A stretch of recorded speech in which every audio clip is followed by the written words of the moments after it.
അപ്പൊ എല്ലാരും പറയും ഞാൻ പോത്തോടെ കാണുന്നെന്ന്. ഞാൻ ശരിക്കും കൊച്ചുകുട്ടിയാണോ വലിയ കുട്ടിയാണോ എന്ന് പറ. ആരെങ്കിലും പറ.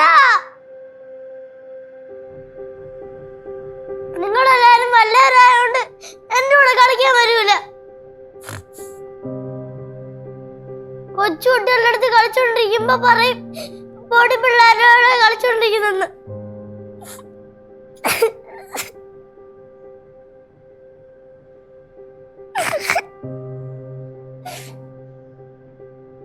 എനിക്ക് ആരുമില്ല.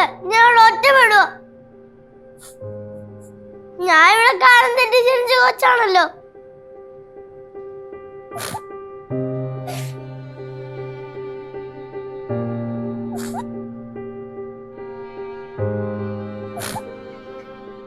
ഞാൻ ഇങ്ങനെ വലിയ വർത്താനം പറയുന്നതേ ഉള്ളു. പക്ഷെ എന്റെ മനസ്സിലെ കുതിരയും താറാവും കളപ്പകട്ടുകളും എല്ലാം. എന്നെ ആരും മനസ്സിലാക്കുന്നില്ല. എന്നെ ആരും സ്നേഹിക്കുന്നില്ല. എനിക്ക് മടുത്ത ജന്മം.